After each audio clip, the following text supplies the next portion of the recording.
Salita po akong salita.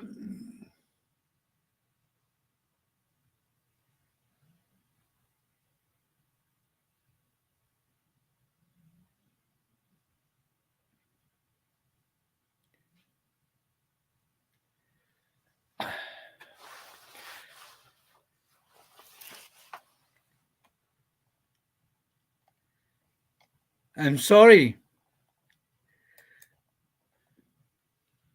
Hi, Daniel.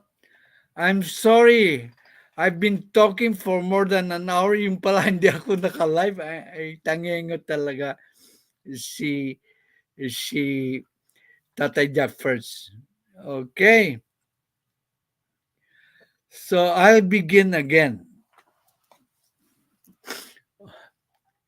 I'll begin again my live stream. Okay. First, Live Fins Plug, Daniel Berry Sports. Si Winsel nandito po. So,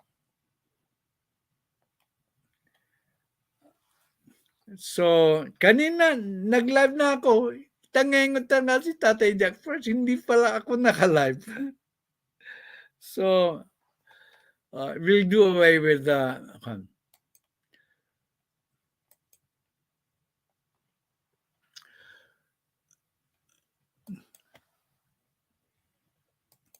Okay. Kaya pala, wala.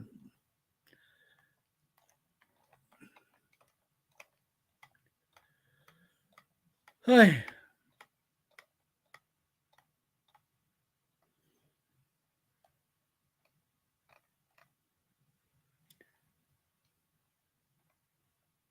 Okay, ang unang balita po.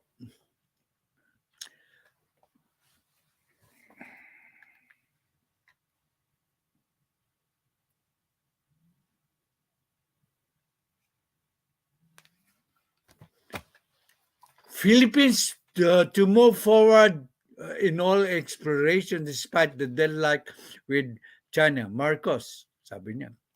The Philippines will find a way to move the process forward in all exploration projects in the West Philippine Sea as its negotiation with China floundered, President Marcos said.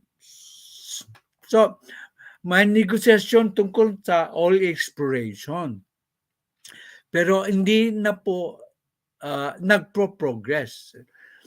Despite the 3 years negotiations, talks on possible joint exploration with China are still in deadlock po. Deadlock right now. Marcos said in an interview with the Japanese outlet NHK earlier this month. So, 3 taon na pala may negosasyon. May negosasyon tungkol sa oil exploration. Sino ang presidente nung 3 years ago? Si President Rodrigo Duterte na maka-China.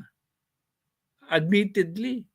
Pero wala po pa rin, despite sa President Rodrigo Duterte ay maka-China, wala po progress po ang oil exploration.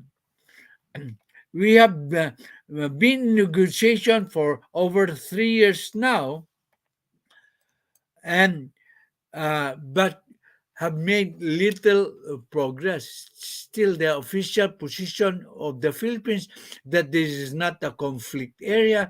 This is very clearly within our EEZ, or Economic Exclusive Zone. Exclusive Economic Zone, sabi ng ating presidente. It is certainly within our baselines with the maritime territory Philippines. So whatever it is that we will do in the future, it has to be consistent with that understanding. Okay. In 2018, Manila and Beijing signed a joint memorandum agreement to create a joint steering committee that would serve as official negotiation forum for the two countries' efforts to explore all reserves and gas resources in the West Philippine Sea, particularly in the Reed Bank, which falls within the Philippines EEZ. So, kailangan natin ng oil research and gas resources po doon sa Reed Bank. So, in 2018, nung panahon pa pala ni President Duterte, mayroon ng negosasyon. So, wala pong nangyari sa panahon po ni ating magaling na Presidente Rodrigo Duterte. Bakit? Kasi siguro mga tuso ang mga Chinese. O pangalawang balita po. Bibilisan ko na kasi nagdadaldal ako dito kanina ng isang oras hindi pala ako naka-live. So Manila, Philippines. Ito, Bongbong Marcos foreign trips yield 4 trillion worth of investment.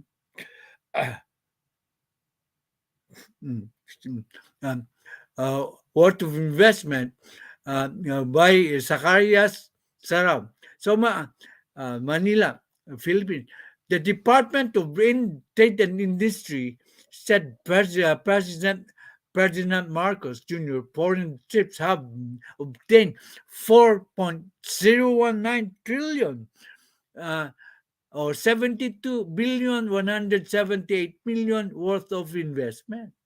Magandang balita po yan. Hindi ko po alam yan. The Presidential Communication PCO office said the total investment value consists of 148 based on DTI, 148 projects based on DTI latest monitoring of consolidated and processed investment. Process na po yung investment.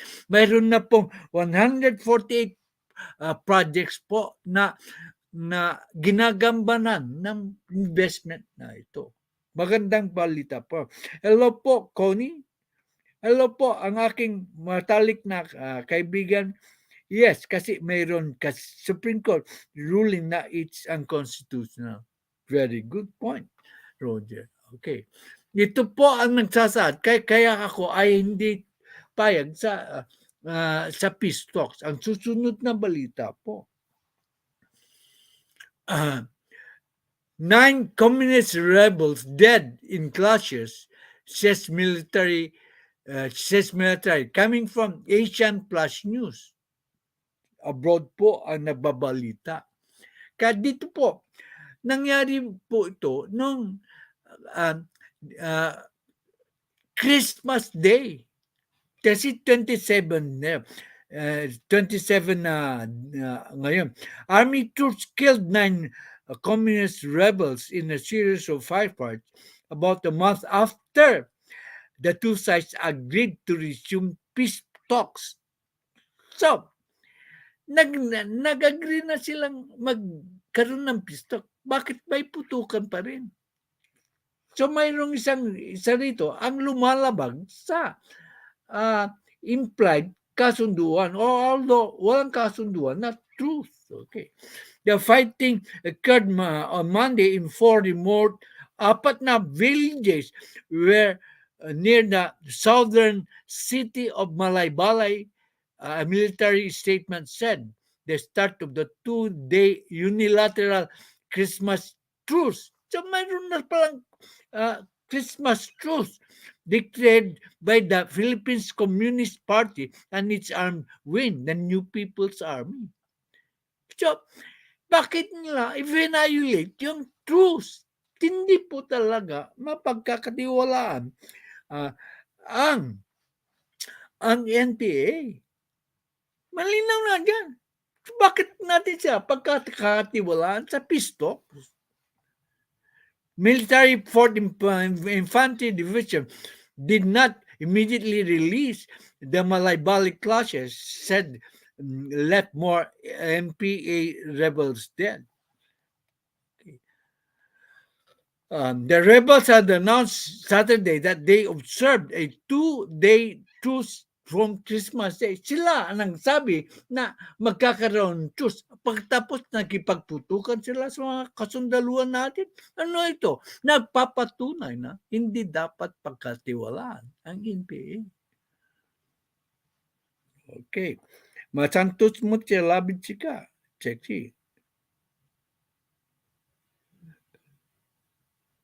Okay.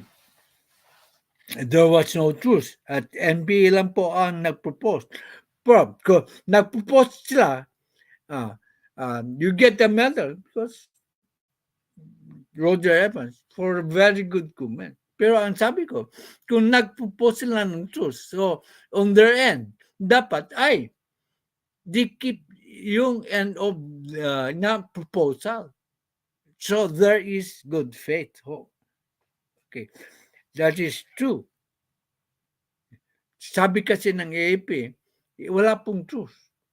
So, dapat maglaylo, dapat ang gawa ng NPA po, classmate, ay naglaylo sila. Hindi po makipagbagbakan. Hello, alleged leader po. Okay. Ito na ang ating masalimut na diskusyon. Kasi ang pinapakalat ng maraming vloggers dahil sa word na study, pag-aaralan ni Pbbm ay ang tungkol sa ICC ay para bang bumaliktad na siya. Hindi po nagpapapuman ko sa mga aking mga viewers kasi parang hindi po marunong mag-explain si Tatay Jack first na ang ibig sabihin ng study ay pag-aaralan. Pag-aaralan ng what? ICC, ang mga options. Hindi lang ako marunong. Mas magagaling po yung mga nagkiklaim na bumaliktad si Pbbm dahil sa pag-aaralan niya ang tungkol sa ICC ng pag-region. So, ang ibig bang sabihin na pag sinabing pag-aaralan ay pumapayag na po ang ating presidente na papasukin na ang ICC dito para mag-imbestiga? Yan ang tanong ko. Hindi ako marunong masyadong mag-explain siguro na ang pag-aaralan ay hindi ibig sabihin na pumapayag na po ang ating presidente na mag-imbestiga dito ang ICC. Mega love shout din sa iyo, leader. Okay. Ito ang aking statement po. As early as August 2, 2022, at the very start of his administration, Pbbm has ordered a study on how to properly respond to the ICC issue. Okay. Pinalabas ko na dito last time, yung sa LS ko, yung ganyang statement coming from the Inquirer. Ang matalik kong kaibigan ay kinestyon ako roon. Naniniwala kayo sa Inquirer? Ito na naman, since hindi po siya naniniwala sa Inquirer, ito'y galing po sa isang newspaper pa ng Manila Standard. Pbbm won't rejoin the ICC by Vito Barcelo of the Manila Standard, August 2, 2022. Okay. Basahin. That was not his first statement. Sana kung sinabi niya na papasukin niya ICC sa tour at pag-aral niya uli ang pag-join sa kanila. Okay. Tingnan natin. Kaya nga, hindi nga ako hindi nga ako marunong mag-explain eh. So, Pbbm won't rejoin the ICC. Orders study, pag-aaralan. Anong ibig sabihin ng pag-aaral, study? Di ba? Pag-aaralan?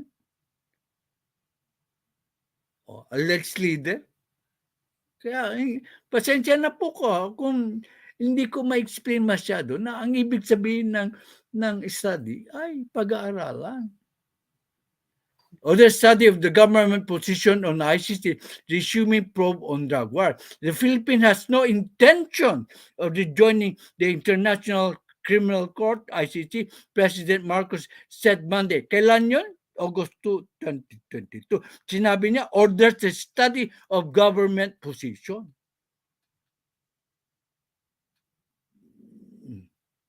Okay.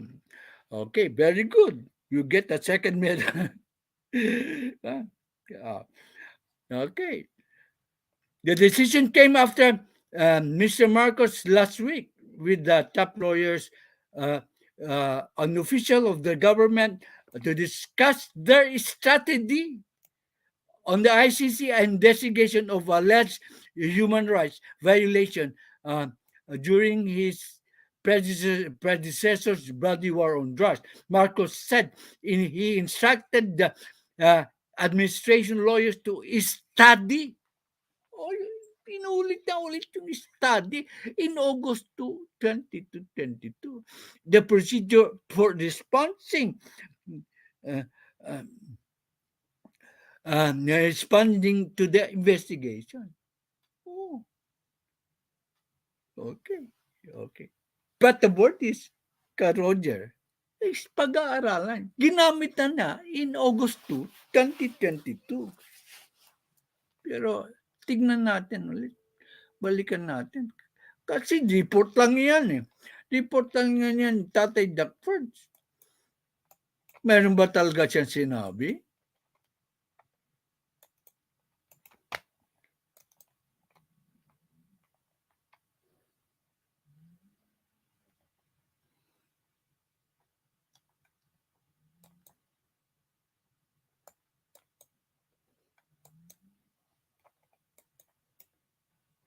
Sandali lang po.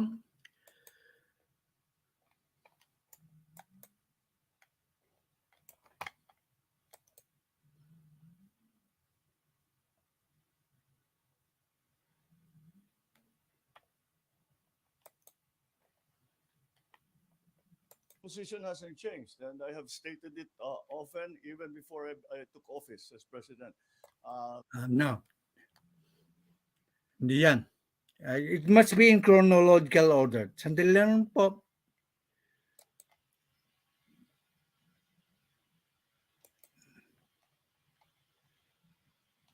Pero may resibo po.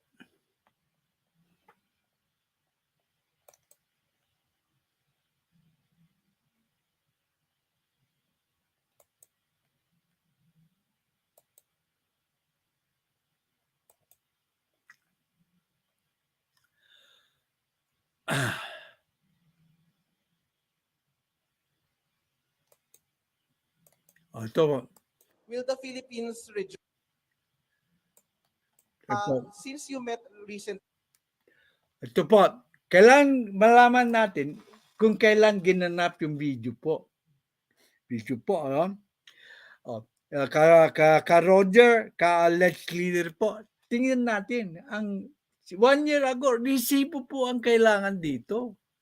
Hindi yung haka-haka. Hindi talaga siguro marunong mag-explain si Tatay Jack first. Pero ito, patunay na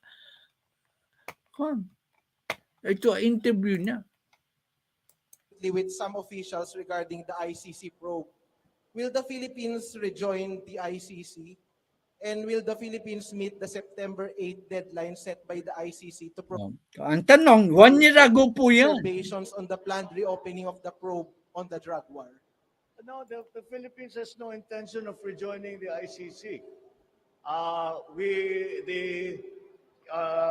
The meeting that we had with Ang sabi niya, the Philippines has no intention of rejoining the ICC. Malinaw po yan, no? 1 year ago. Soljan, the Secretary of the Department of Justice, Kasama na rin dyan si Senator Enrile, who has become my legal advisor. Amongst other, yes, also si Attorney Harry Roque, because he is involved and recognized by the ICC. Ang meeting namin ay dahil sinasabi ngayon na itutuloy ang investigasyon. Sinasabi naman namin may investigasyon naman dito. At patuloy rin naman ang investigasyon. Bakit magkakaroon ng ganon? So anyway, para alam natin ang gagawin natin, if we will respond, if we will not respond, kung sakali man sasagot tayo, ano magiging sagot natin, or possible din, hindi natin papansinin. Ulitin ko. If we will respond, if we will not respond, kung sakali man sasagot tayo, ano magiging sagot natin, or possible din, hindi natin papansinin dahil hindi naman tayo sumasailalim sa kanila. So pero the ICC is a very different kind of a court. Kaya pinag-aralan muna, sinabi ko sa inyo, pag-aralan nyo na mabuti yung procedure para tama yung... Okay. Pag-aralan nyo muna. Pag-aaralan nyo muna, di ba? August 2, 2022. Stop gaslighting. Ito po, hindi po ako nag-gaslight. Alleged leader, you are insulting me. Alleged leader. Ito po, galing po yan sa words po ni Presidente Marcos. Oh, di ba? Sabi niya. Oh. The ICC is a very different That is an kind of insult, court. I have to say. Pinag-aralan muna, Alleged sinabi ko sa leader. inyo, pag-aralan nyo na mabuti yung procedure para tama yung gagawin natin.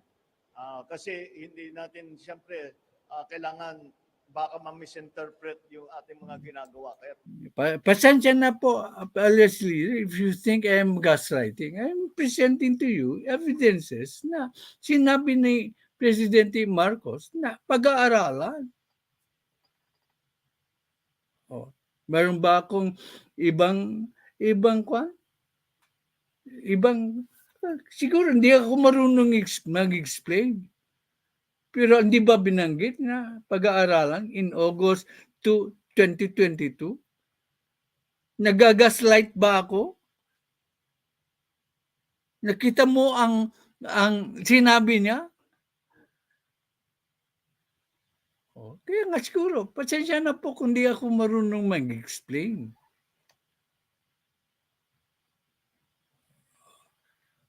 Di ba? Nagagaslight ba ako? Na sinabi ng Presidente na pag-aaralan? In 2022? As leader? Don't make accusations. Naman, pakiusap ko lang naman. I respect your opinions, but don't make accusation na, ginagaslight ko ba kayo? Sinasabi ko yung katotohanan dyan. Kung ayaw nyo maniwala, kasi bias na yung kasi hindi po marunong mag-explain si Tatay Jagpor. Nirerespeto ko naman ang inyong pananaw. Okay. Tatapusin na natin yan.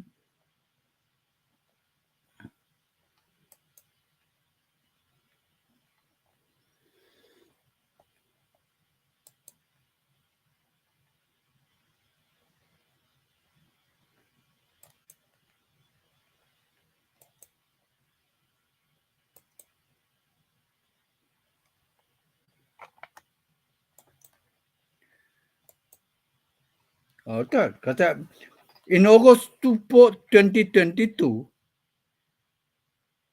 ay sinabi niya yung pag-aaralan. Ito ulit. Tignan mo, alleged leader.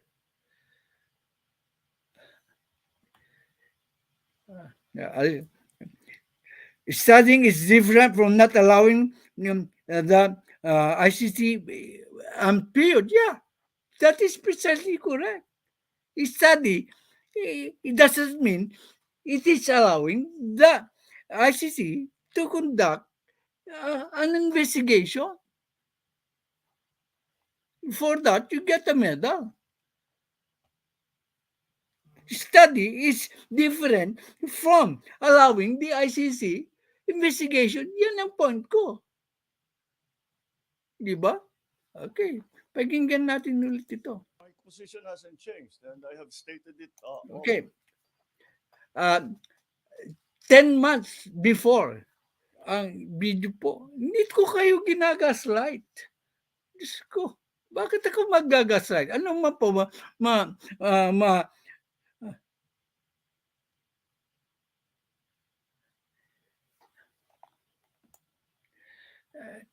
kaya nga, no is no. Why give yourself an option to something you already denied?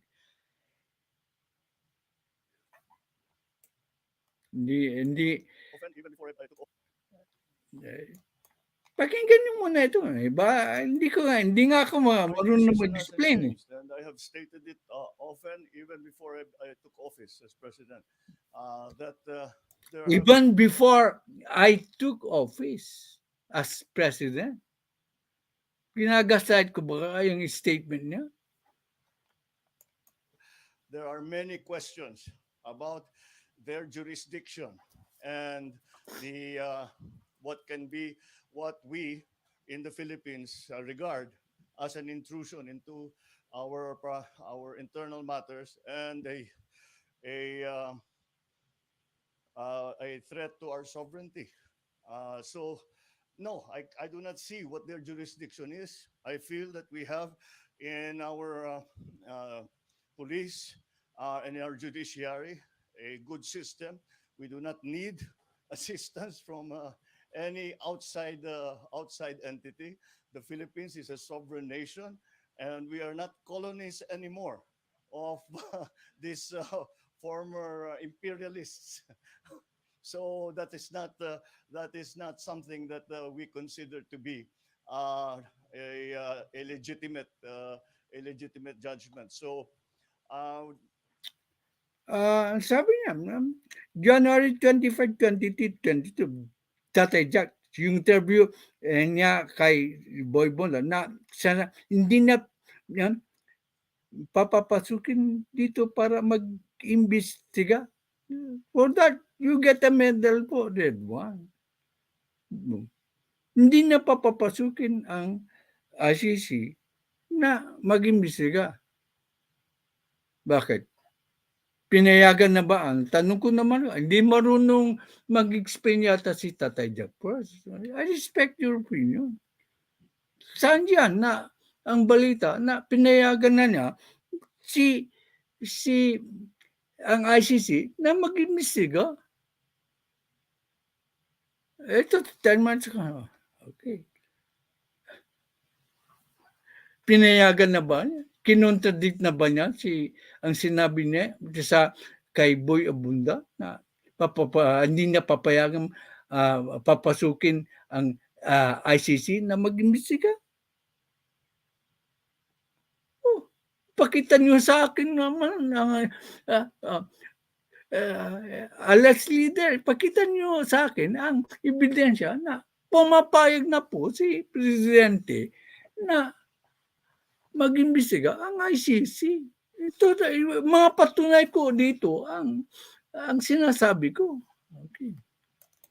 Until those questions of jurisdiction and the effects on the sovereignty of the Republic are sufficiently answered, I cannot cooperate with them. Okay, until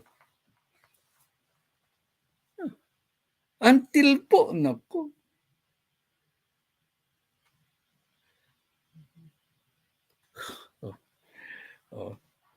Sinabi nga na, oo nga eh. Kaya nga hindi ako marunong mag-explika. Sinabi na in August 2 na pag-aaralan po ang mga options.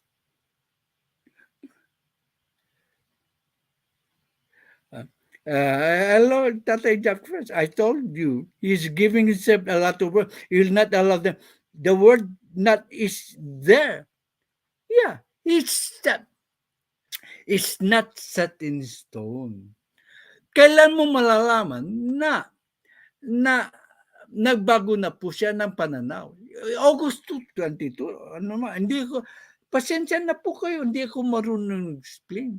Nakita na niyo sa video, sa August 22 na sinabi niya na pag-aaralan ang possible response po. Hindi ko ma-explica sa inyo. Ang pag-aaralan ay hindi nangangahulugan pumapayag na siya na mag-imbestiga. Di ba? Iba na pala ang meaning ng pag-aaralan na equivalent na po pala yan sa pahintulot na mag-imbestiga ang ICC. Iba na pala ang ibig sabihin ng study. Ganun ba? Alleged leader? Ang ibig sabihin ay pag-aaralan, aprobado na ni Pbbm na mag-imbestiga ang ICC dito? Okay. Sorry. No point to argue. Sorry. Okay. Pakinggan po natin ulit. Ito ang pinanghahawakan ng most vloggers po.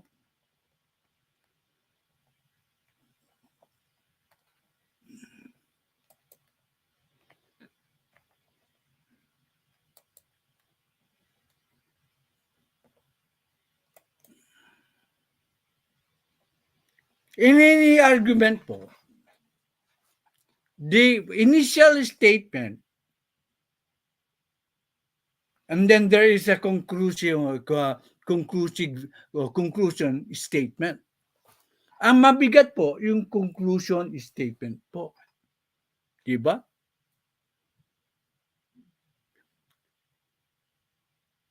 Kasi ako, pag sinabi kong ayaw ko na sa isang bagay, hindi presentasyon pa ako ang pag-aaral. I will say no and will not study, period. Ikaw yun. Inirespeto ko yan.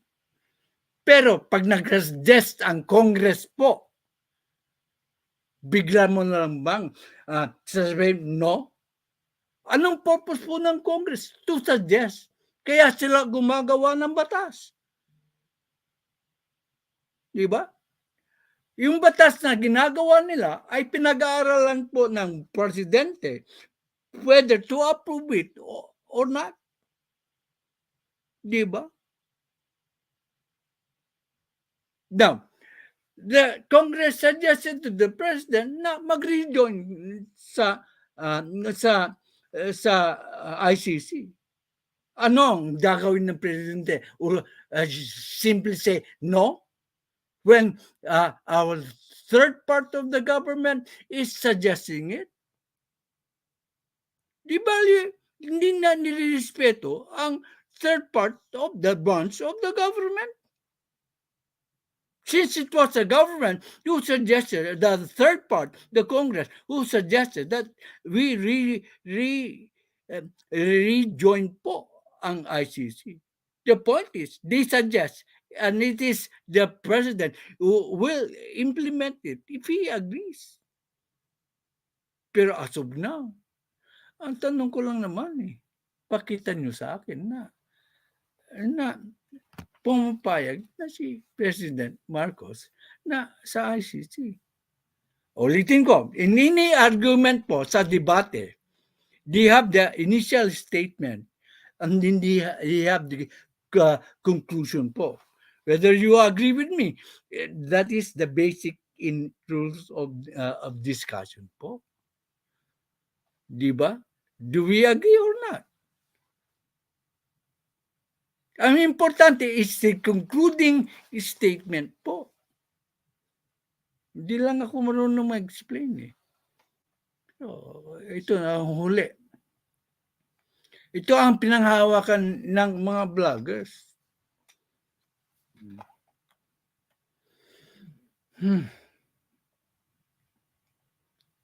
again, I am not. I am presenting to you something we can talk about.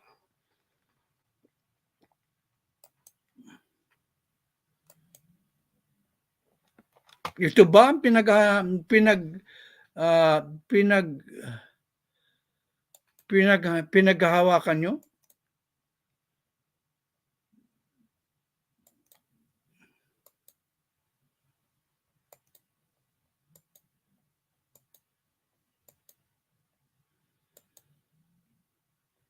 Yeah, you have to. Okay. The first part, here is the first part. And then the second part, anong importante? Alin ang importante? Ang first part or ang second part? Okay. Tanong ko sa inyo.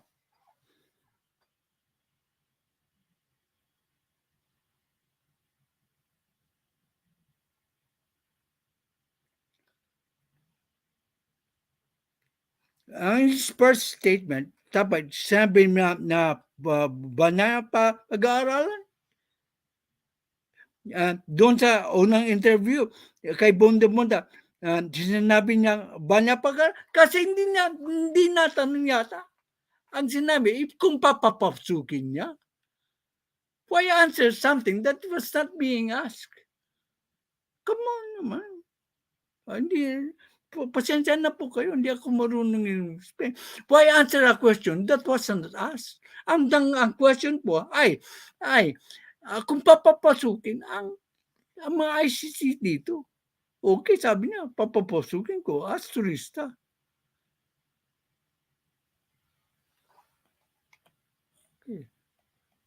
Okay. So, ito. Kaya, sabi ng presidente, ay common yan sa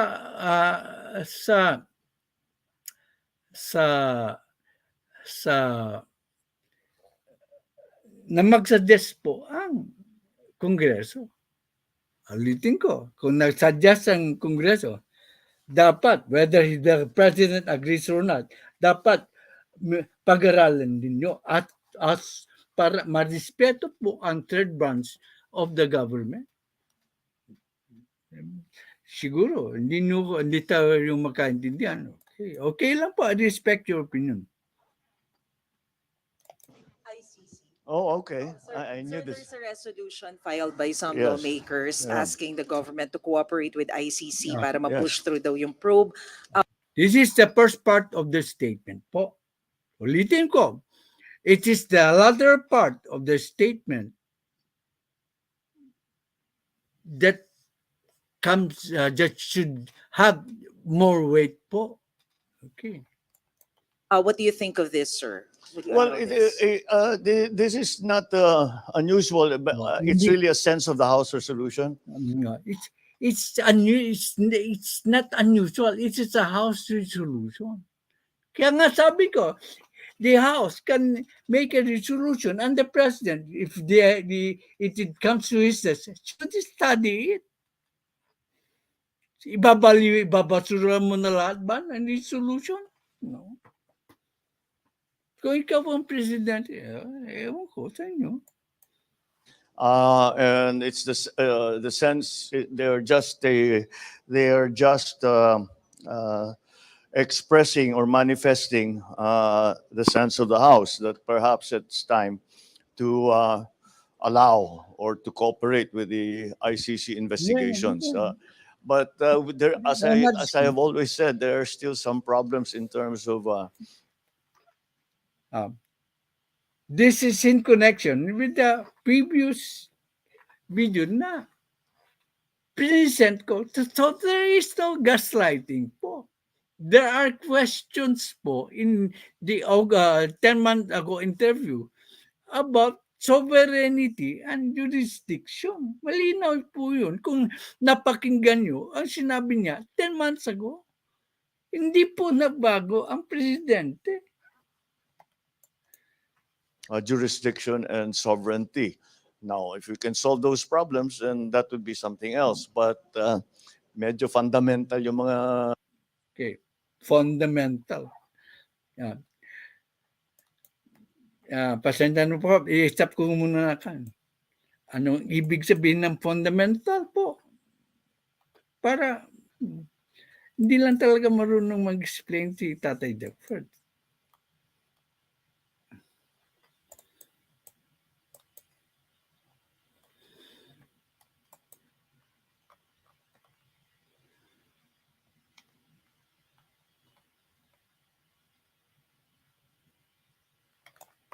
Hindi lang po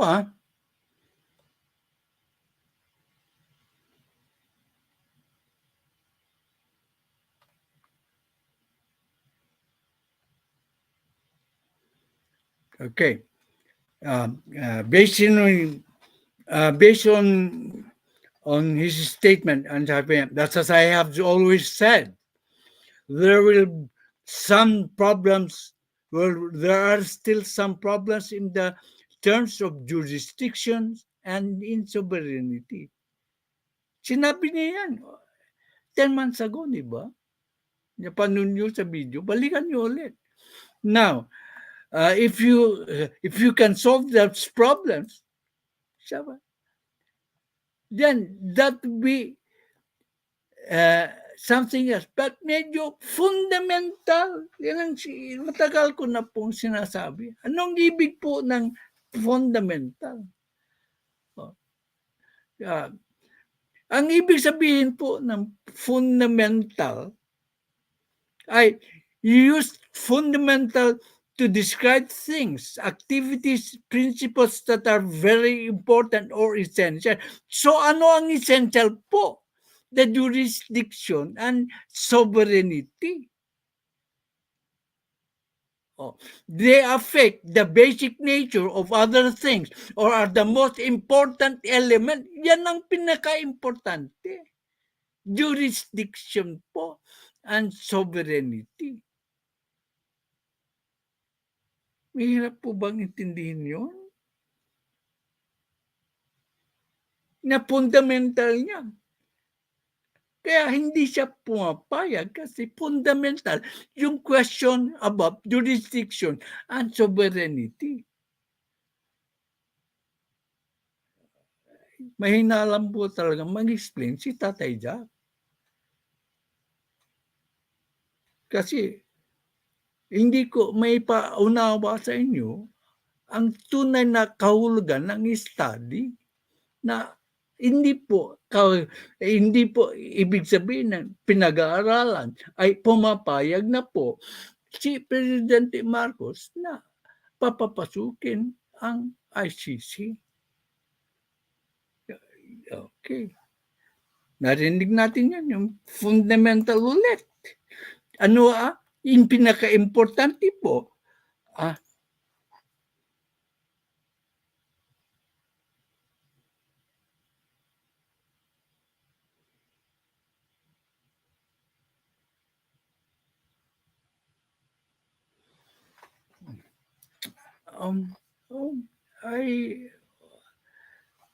I respect your opinion, pero okay. Kung kita niya na, sinasabi ko na, yan ang yung pinaka-importante in the terms, in the eyes of the President po.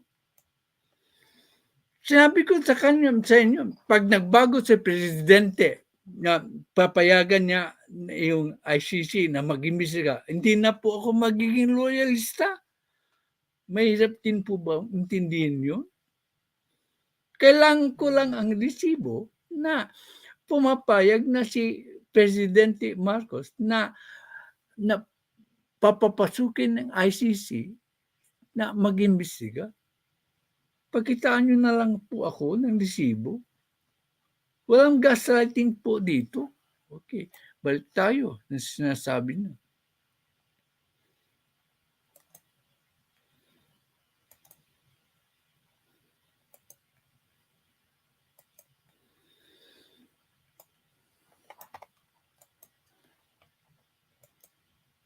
Tandaan niyo po, this is the first part of the statement po. First part po yan. Ang importante po is the conclusion of his statement. Hindi lang ko, siguro marunong mag-explain sa inyo. Pero ang importante po, yung conclusion ng statement niya, ng interview.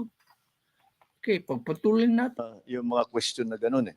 Because if you're talking about the sovereign jurisdiction of the ICC, especially since we have withdrawn from the Rome Statutes a few years back, that brings into question whether or not this is actually possible.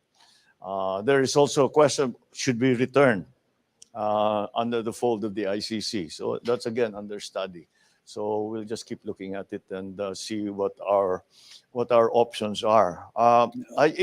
Simple lang para sa Options. Ibig sabihin, sa anong sagot niya? Pwedeng sagot niya para i-deny yung request na mag-rejoin. Di ba? Yan ang options po. Mahirap. Surrender po ako. Sa inyong pananaw, hindi talaga ako marunong mag-explain po. Kaya, akin, simple lang naman yung issue yan eh. No. Hindi Simple lang naman ang issue yan. Pinasimplify niya. Mahirap bang intindihin? Simple lang.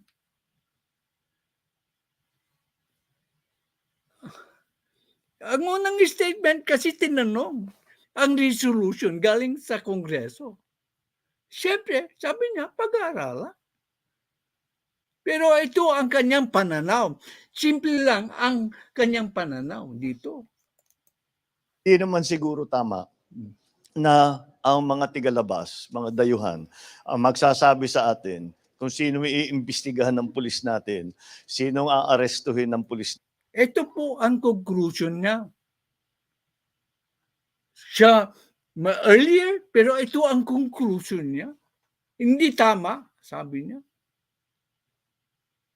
Ngayon, kung di pa ninyo maintindihan, talagang hindi ako marunong mag-explain. Kaya nagpapaumanin po ako sa inyo na hindi marunong mag-explain po si Tatay Duckwords. Natin. Sinong ikukulong ng pulis natin? Hindi naman dapat hindi naman siguro. Ito, pagkatapos niyang sabihin na pag-aaralan, ito po ang distort niya. Talagang hindi marunong mag-explain po si Tatay. O, di ba? Yan. Pag-aaral, pero ito po ang final na say niya. May kakailangan nyo ba yan, mga kaibigan ko? Kung di po, talagang hindi po marunong mag-explain si Tatay Duckwords. Kaya, I respect your opinion po. Mm-hmm.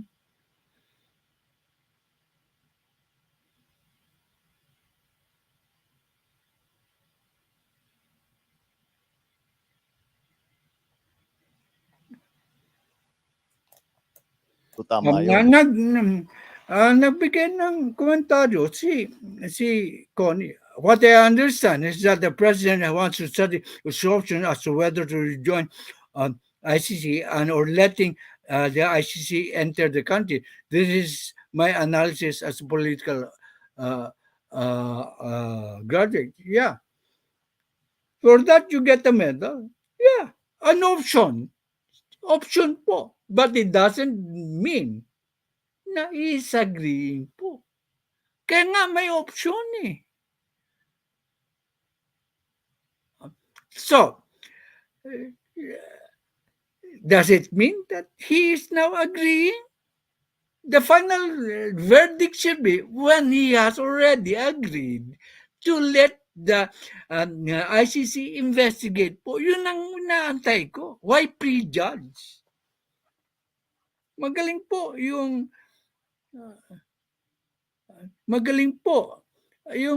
komento ni Connie. Options nga eh. Since the very start, August 2022, sinistudy yung response.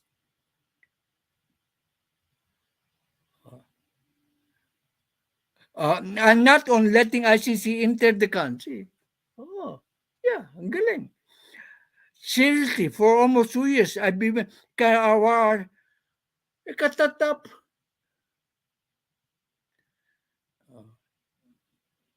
What are his achievements? I can't think of any. What unifying um, policies with the yellows and NPH pledges?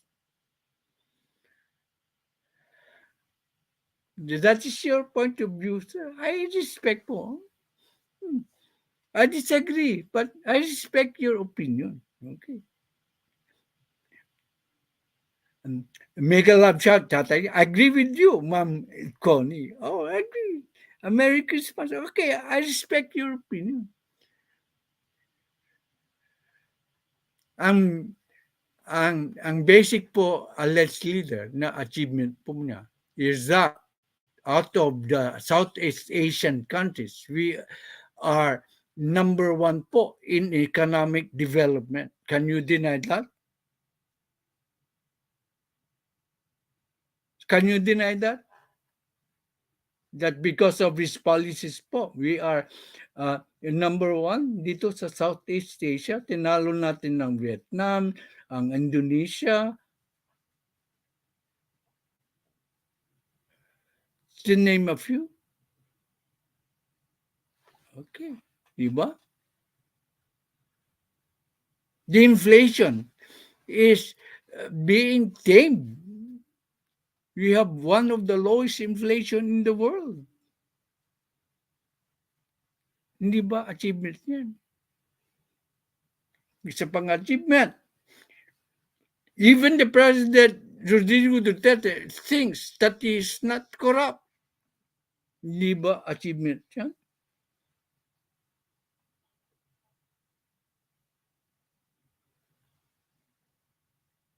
Any resolution will remain resolution when not agreed by the President when it comes to foreign policy. Correct! You get another medal po. Ramin 4. Okay, pagputulin natin. Dapat Pilipino lang. Okay. Ito po ang final statement. Final statement. My goodness. Hindi marunong mag-explain si Tatay Duckwords. Ito po ang final statement niya. Kung baka sa debate, ito yung conclusion ng kanyang summary of his opinion. Di ba? Yung una ay patakal lang, pero ito po ang importante po. Hindi talaga marunong mag-explain si Tatay Duckwords. Kaya, I respect your opinion kasi hindi ko ma-explain sa inyo masyado. Okay. Magsasabi sa atin kung sino iimbestigahan ng pulis natin, sinong aarestuhin ng pulis natin, sinong ikukulong ng pulis natin. Hindi naman siguro tama 'yon. Dapat Pilipino lang ang gumagawa niyan. May pulis naman tayo, may NBI naman tayo, may DOJ tayo. Kaya nila yung trabahong yan. And that's really where the conflict is. Okay. So, namin na may copy. Pero yun ang statement niya. Yung huling statement niya. Kung di pa rin yung maintindihan, kasi ang nagkulang po ay si Tatay Duckwords. Kasi hindi niya ma-explain na yan ay hindi po pagbabago ng pulisiya niya. Since the very start, pinag-aaralan na po. August 2, 2022 pa. Mayroon akong ebidensya. Balikan niyo ulit. Okay. Okay. Wag.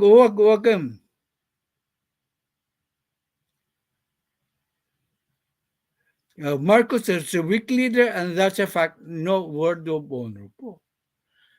Kailan po brinek ni word of honor ni Presidente Marcos na hindi niya papapasukin ang ICC?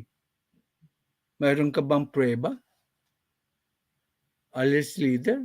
Kaya nga sabi ko, kung mayroon kang prueba na papayagan niyang mag-imbestiga ang ICC rito, then, as of now, I will quit my blogging po. I will erase my channel po. Kung may papakita ka ebidensya na pumayag na po si Presidente Marcos na payagan ang ICC as of now na mag-imbestiga. Therefore, he has broken his word of honor. Yan, yung challenge ko sa inyong mga nanonood. Pakita nyo sa akin na binake ni word ni Presidente na siya, pumapayag na siya sa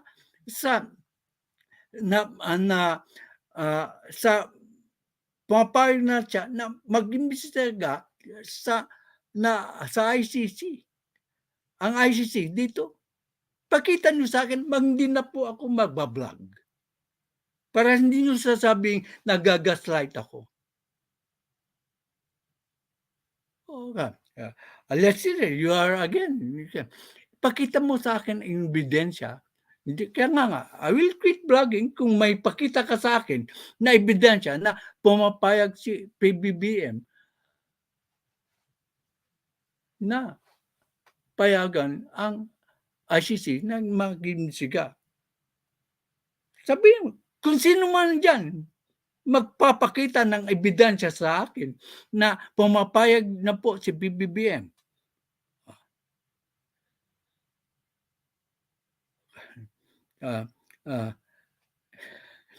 Tatay Jack, you explained it well. There are people that are narrow-minded and not willing to understand your explanation. Hindi.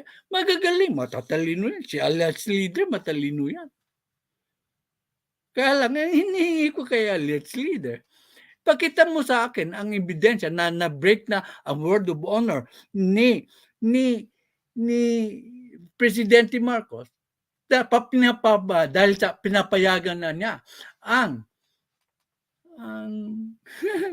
ICC na mag-imbestiga dito. Kasi sabi ko, pag nangyari yun, and then, I will agree with you. Pag pinakita mo yung ebidensya yun, I will no longer be a loyalist. Simple lang. Okay. Giving when he said time frame, maybe even Pbbm finished na the ICC intervention to enter the country remains at vain. All did they just like, why so worried? Why blame Pbbm? Giving an option is giving a chance. Yeah, giving a chance. Pero the fact is, if there is a chance that he will not also permit the ICC to investigate. Simple lang eh.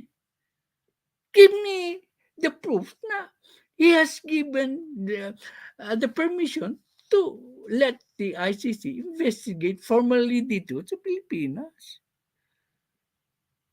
Lily Regasa, please don't. I also do not like your comment. Pero that is your comment, pero I respect po. Matalino ba si Alice Leader with that kind of close-mindedness? Kaya kita mo, believe sa'yo dito, Alice Leader. So, patunayan mo ngayon dito sa mga nanonood sa akin na na-break na ang word ni Presidente Bebo Marcos na dahil papapasukin na ang ICC. Mayroon na ba siyang final formal statement? Hindi lang talaga ako. Okay. Apology accepted po. Stick to po tayo dito sa channel ko. Okay, thank you very much. Bago kayo mag-akusa sa akin na nagagaslight, na ginugoyo kayo, hinihingan ko kayo ng resibo kasi ako parating may resibo.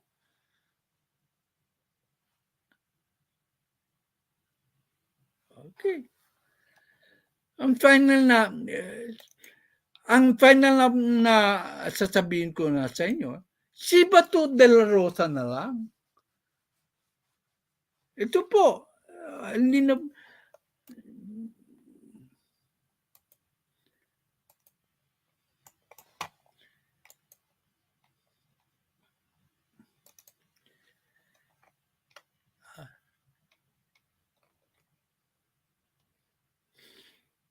Ito po, galing po sa government po na ito.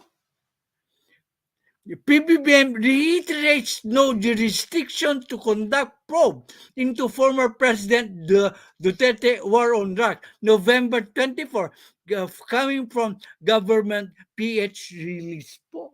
Gobyerno po na yun. I will not, kasi dyan ko kinuha yung word na fundamental. Okay.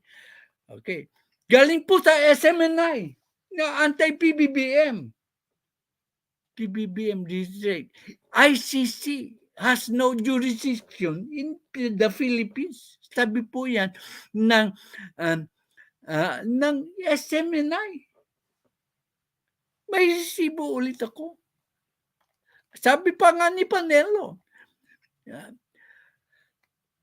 PBBM stands against ICC. Against ICC should be supported by the legislature. PBBM stands against ICC. Saan po nanggaling po? Kay Attorney Panelo. Hindi po ako nagsasabi. Ito po ang pinali kong sasabihin. Happy ako, De La Rosa, after the meeting with Marcos. Nakipag-meeting na siya kay Marcos. Kailan po ang date? Ang importante po dito ay date.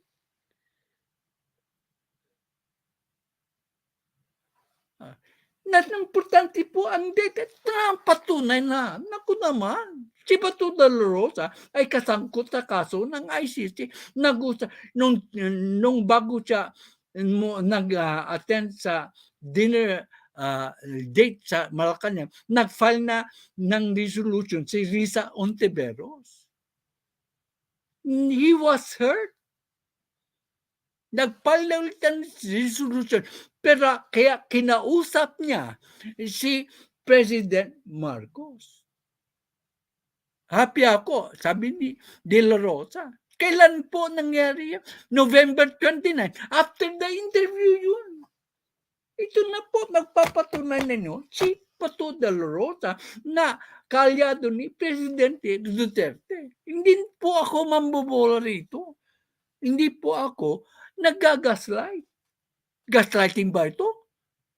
Pinapakita ko sa inyo ang tunay na balita.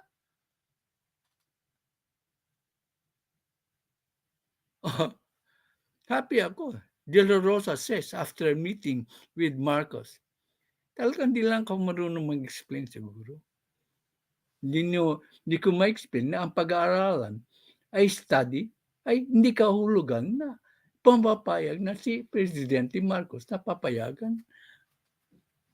Talagang may na mag-explain si Tatay Jack Perch. So, ito po, ang pinali po, ang last say po ay si Bato de la Rosa.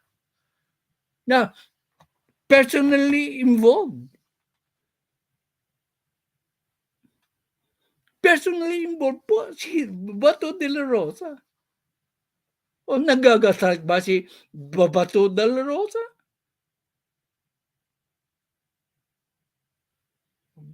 Ulitin ko. Kaya sa susunod na mga issues nito, babasahin ko lahat ng comments nyo. Pero hindi na ako masyado magko-comment kasi may na pala ako mag-explain. Nagagaslight lang pala ako sa explanation ko. Diba? Happy ako. Said Bato de la Rosa. November 29, si Bato de la Rosa ang magpapatunay ng aking mga sinasabi. Hindi na po ako na sinasabi nyo nagagaslight. Smiling Senator Bato de la Rosa said on Wednesday, November 29. Then was the interview conducted November 24 po. That he was happy to have met with President Marcos during a dinner with senators on Tuesday night, November 28. Only hours before that, social call at the palace with the president, De La Rosa said in the halls, sinabi na mismo sa halls of the Senate that he was hurt. nasaktan siya dahil sa ginawa ng isang senadora na mag-file po ng isang resolution pushing for cooperation with the International Criminal Courts probe into former President Rodrigo Duterte's bloody drug war. Ito po sinabi niya sa halls of Senate bago po siya magpunta ng palasyo ng po. So, kinausap niya po ang presidente.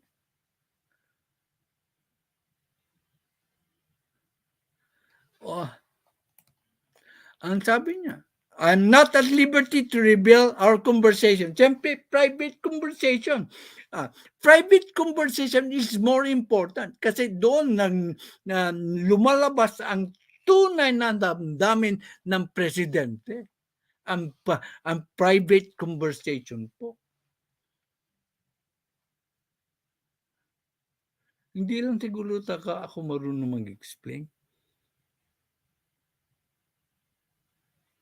It was the privileged communication between the two of us. Siyempre, sila lang dalawa. Siyempre, magtatampo ang presidente kung ang pinag-usapan niya ay ipagkakalat ng magiting na senador. Tingnan mo nyo na lang ang mukha ko. Nakangiti, naka-smile. Just look at my face. I'm grinning, smiling. De La Rosa told reporters when asked what his conversation with Marcos was about.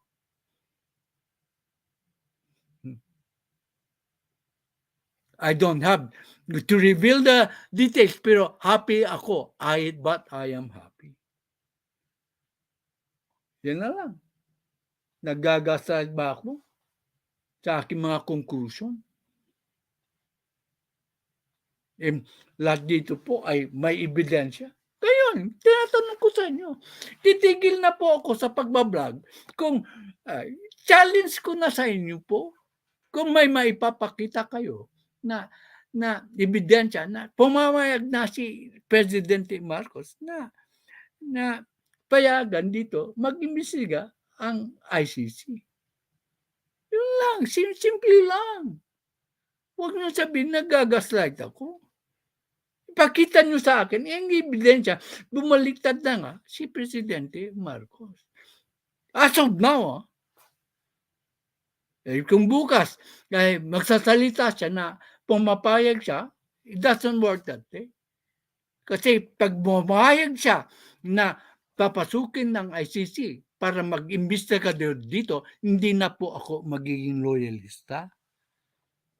Kaya I feel so strongly about this issue.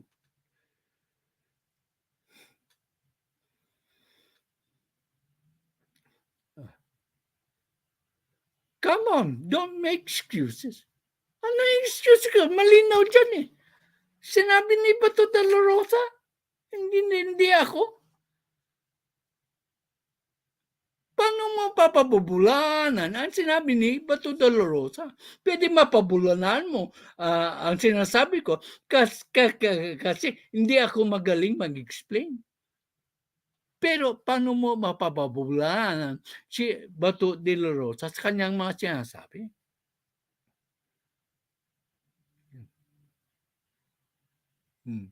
Huh? Ang challenge ko sa iyo, Alice Leader, pakita mo sa akin ebidensya na he broke his word of his word. At hindi na po ako magbablog. Hindi na po ako magbablog. Kung may mapakita kayo sa akin na nag-break ng word si Presidente Marcos. Ang patunay ko ulit, si Bato de la Rosa. Come on, don't make excuses. I'm not making who's making excuses? I presented to you lahat may resibo. Excuses ba yun na resibo ko? No gaslight, as I saw that I explained the issue. It is true, Senator Bato talked to Pbbm. His smile shows if he won as if he won the lottery. Kaya nga. Kaya niyo ba i-debunk po si De La Rosa? Kaya niyo siguro si Tatay Duckford kasi hindi marunong mag-explain.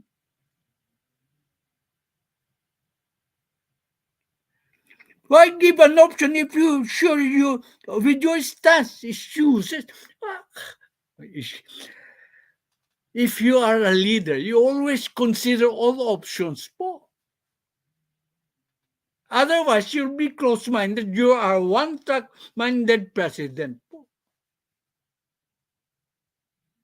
Diba?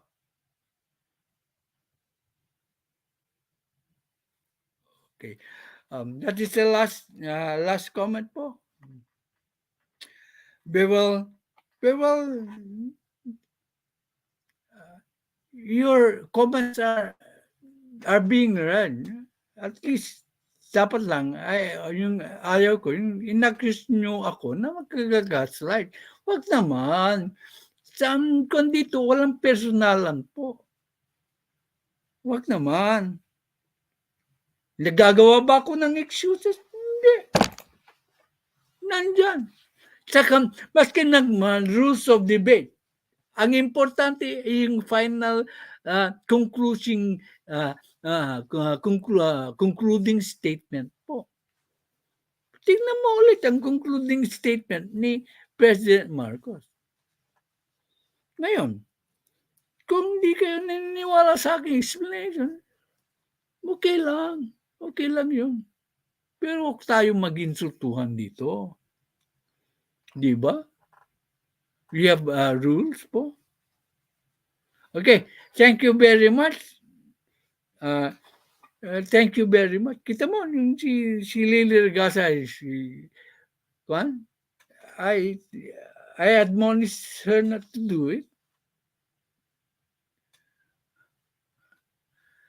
Kung ikaw, as a final say, ikaw, binigyan ka may isang problema, yung isang kaibigan mo, ay binigyan ka ng isang option, di mo ba pag-aaralan?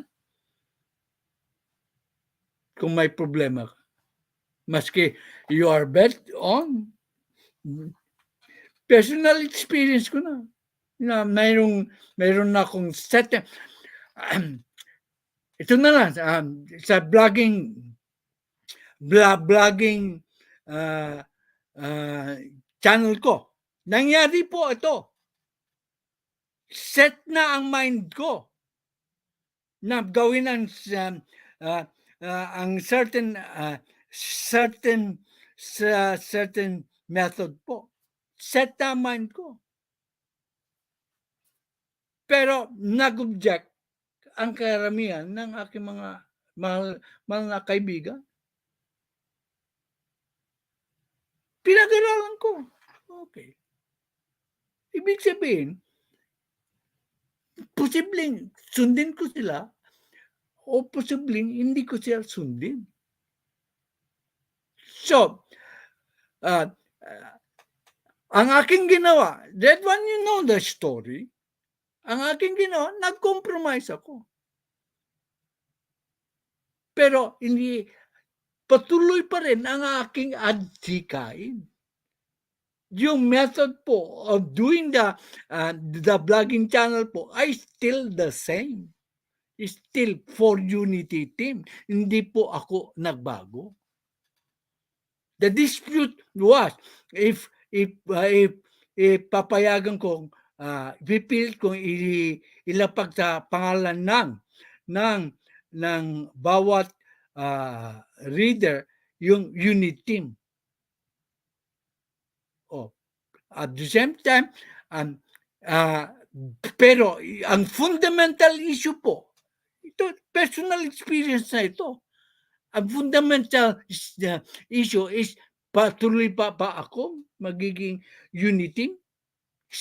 Hindi po ako nagbago.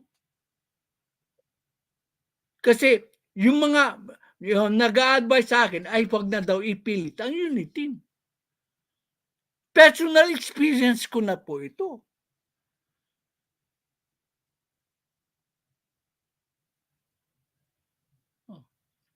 That one, ikaw magpapatunay na nagbigay ng suggestion, pinag-aaralan po. Pero hindi magbabago yung direksyon pa rin ng aking channel. Alam mo yan? Hindi porke pinag-aralan ko ay nagbigay na ko na hindi na ako magiging unity. Personal na po yan. Let's leader. Kung gusto mong mapatunayan yan, tanungin mo kay Red One.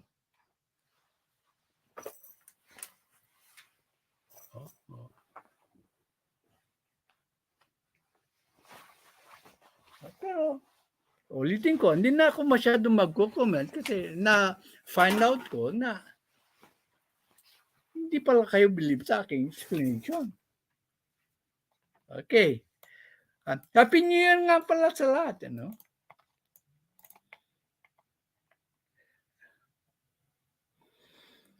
It's time for you to show your resibo, let's leader. Maybe we also learn to your receipt if there is.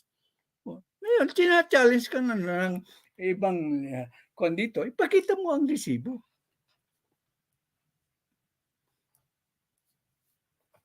Haka-haka? Assumptions? Resibo ba yun? Ewan ko. Siguro sa inyo, resibo yun. Pero sa akin, kailangan konkreto po. It's been more than an hour. Thank you all. Sa susunod na live show ko, mga news na lang. Mag-komento kayo tungkol sa news. Babasahin ko pa rin ang yung comments. I will say, I agree, I disagree. Wala lang masyadong komentaryo. Sin-approve ko na maski anong explanation ko, if your mind is set, hindi ko na mababago kasi. Okay. Thank you po sa lahat po nag-attend. Bye. I love you all. I love you. Thank you, let's leader. At the end of the day, magkaibigan pa rin tayo. Roger Evans, Red One. Okay. Thanks, Tatay. Raymond 4. Okay. Bye.